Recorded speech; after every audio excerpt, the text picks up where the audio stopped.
अस्सलाम वालेकुम स्टूडेंट्स, उम्मीद आप तमाम लोग खैरियत से होंगे। मेरा नाम मोहम्मद उमर खान है और इस चैनल पर गुफ्तगू करते हैं हम लॉ, लैट, लॉ गैट और LLB 5S के हवाले से। तो अगर आप नए स्टूडेंट हैं, इस चैनल पर पहली बार तशरीफ़ लाएँ तो इस चैनल को ज़रूर सब्सक्राइब करें ताकि इस तरह की मज़ीद वीडियोज़ हम आप तमाम लोगों तक बर वक्त शेयर कर सकें। आज का जो वीडियो है वो एक इंपॉर्टेंट टॉपिक पर है और ये टॉपिक वो है जो कि मोस्टली उन तमाम लोगों की तरफ से पूछा गया है जो किसी किस्म की जॉब कर रहे हैं, चाहे वो प्राइवेट हो, पब्लिक हो, किसी किस्म का बिजनेस कर रहे हैं, आउट ऑफ कंट्री हैं या फिर जो है वो ओवर एज है।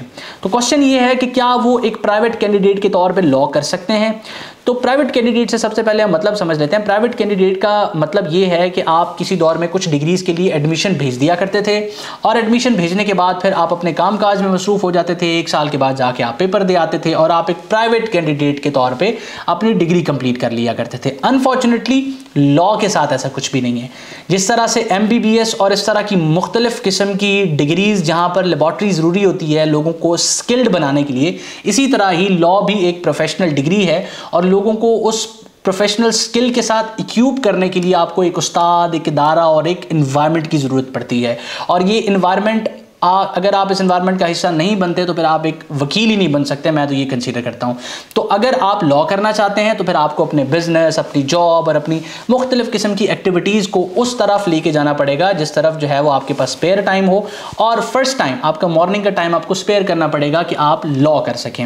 अच्छा, अब यहाँ पर दूसरा सवाल उन लोगों की तरफ से ये किया जाता है कि क्या वो लॉ इवनिंग में कर सकते हैं या वीकेंड पे कर सकते हैं। ऐसा कोई कॉन्सेप्ट पाकिस्तान में मौजूद नहीं है। इनफैक्ट जो लीगल एजुकेशन कमिटीज़ हैं वो स्ट्रिक्टली इस चीज पर चेक एंड बैलेंस बनाए हुए हैं कि आपका जो लॉ है वो मॉर्निंग में होगा, वो ना तो आफ्टरनून में होगा और ना ही वो इवनिंग में होगा। मुख्तलिफ यूनिवर्सिटीज आपको आज से कुछ अर्सा पहले ये एडवर्टाइज करती नजर आती थी, लेकिन उन चीजों को खत्म कर दिया गया है पूरे पाकिस्तान में।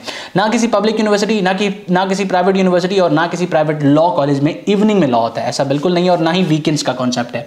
लॉ होगा, मॉर्निंग में होगा, रेगुलर होगा और आपको क्लासेस लेनी पड़ेंगी। लेकिन अलमिया क्या है? अलमिया ये है कि हमारे यहाँ हम एज अ कौम बहुत ही ईमानदार लोग हैं और ईमानदार लोग इस तरह से है कि हमारे यहाँ पर मेजॉरिटी ऑफ द कॉलेजेस ये करते हैं कि स्टूडेंट उनके पास जाता है, वो ऑन द रिकॉर्ड तो उसकी अटेंडेंस रखते हैं, ऑफ द रिकॉर्ड जो है वो बच्चा किसी और एक्टिविटी में मुलव्वस होता है, वो बिजनेस कर रहा होता है, वो अपनी जॉब कर रहा होता है या फिर कोई लोग तो और डिग्री जो है वो कर रहे होते हैं और वो लॉ को समझते हैं कि एक जो है वो 7 पार्ट टाइम डिग्री हो जाएगी। अब यही एक मेन वजह है जिसकी वजह से हमारे लीगल एजुकेशन के स्टैंडर्ड्स गिरे हैं और इन्हीं को इम्प्रूव करने के लिए लैट, लॉ गैट और ये एज लिमिट जैसी चीज़ें इंट्रोड्यूस करवाई गई हैं। तो अब यहाँ पर सवाल कुछ लोगों के जहन में ये भी आएगा कि तालीम जो है वो उसकी रसाई लोगों तक आसान रखनी चाहिए, लेकिन कुछ किस्म की तालीम ऐसे होती है, कोई जो है वो टेक्निकल एजुकेशन इस तरह की होती है और वो बेसिकली क्योंकि कानून की जो तालीम है उसका डायरेक्ट वास्ता आपके जुडिशल सिस्टम के साथ है और जुडिशल सिस्टम के ऊपर ही पूरा का पूरा माशरा टिका हुआ है। अगर हम उस चीज़ में अपने आप को इम्प्रूव कर जाते हैं तो एज अ सोसाइटी हम जो है वो प्रॉस्पेरिटी की तरफ जाएंगे और अगर हम उस चीज़ में लैक करते हैं तो फिर हम जो है वो डिक्लाइन की तरफ जाएंगे और हमारा ग्राफ बिल्कुल इस तरह का होगा जिस तरह का आज आपको नज़र आ रहा है। तो ये सारी की सारी वजूहात जो हैं वो इसी वजह से हैं कि हमारा जुडिशल सिस्टम स्ट्रॉन्ग नहीं है। तो उसको स्ट्रॉन्ग कैसे बनाया जाएगा? उसको स्ट्रॉन्ग सबसे पहले एक बेहतरीन तालीमी निज़ाम के थ्रू बनाया जाएगा जिसको इन्फोर्स करने के लिए थोड़ी सी मशक्क़त की जा रही है और उस मशक्क़त के साथ अगर आप तमाम लोगों की कलेक्टिव एफर्ट्स मिलेंगी तभी ये चीज़ पॉसिबल है, वरना ये चीज़ पॉसिबल नहीं है।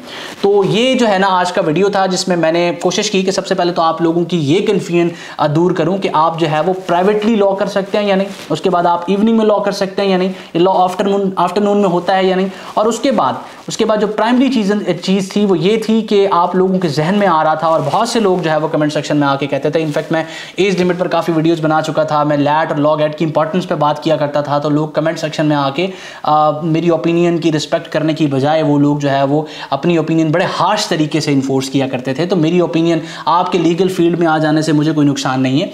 मेरी ओपिनियन सिर्फ इसी वजह से हुआ करती थी कि इस फील्ड को हमने इंप्रूव करना है, इसके अंदर इसको बेसिकली स्ट्रक्चर को रिवैम्प करना है और उसके लिए कुछ हार्श डिसीजंस, कुछ स्ट्रिक्ट डिसीजंस हमें लेने पड़ेंगे। एजुकेशन पर किसी किस्म की लिमिटेशन नहीं होनी चाहिए, मैं अगेन इस चीज़ के सपोर्ट में हूँ, लेकिन कुछ ऐसी एजुकेशंस हैं जिनके साथ हमारा बेसिकली सर्वाइवल अटैच है। तो उसमें अगर इस तरह की लिमिटेशंस और इस तरह के चेक एंड बैलेंसेस लगा दिए जाएं तो उसमें कोई हर्ज नहीं है। और मैं उम्मीद करता हूं कि आज का वीडियो जिसमें ये आपका जो कंसेप्ट था ओवर एज वाला कि ओवर एज बंदा पार्ट टाइम लॉ कर सकता है या फिर वो प्राइवेट कैंडिडेट के तौर पे लॉ कर सकता है। तो लॉ प्रोफेशनल डिग्री है, पार्ट टाइम का इसके साथ कोई लेना देना नहीं है। पार्ट टाइम और लॉ दो मुख्तलिफ चीज़ें हैं, ये आपको अंडरस्टैंड करना है। तो उम्मीद करता हूँ आज का वीडियो आप तमाम लोगों की हेल्पफुल रहा है। अगर आप एक ऐसे कैंडिडेट को जानते हैं जो इस तरह का सवाल अपने जहन में रखता है तो इस वीडियो को उसके साथ शेयर करें। मजीद बना कोई भी कमेंट आप करना चाहते हैं तो कमेंट सेक्शन को इस्तेमाल करिए। स्क्रीन पर मौजूद व्हाट्सएप नंबर को इस्तेमाल करके हमारी टीम के साथ आप इन टच आ सकते हैं। अपना बहुत सारा ख्याल रखिएगा। उमर खान और उसकी टीम आप तमाम लोगों की कामयाबी के लिए हमेशा दुआ गो है। मुझे दे इजाज़त। अल्लाह हाफ़िज़।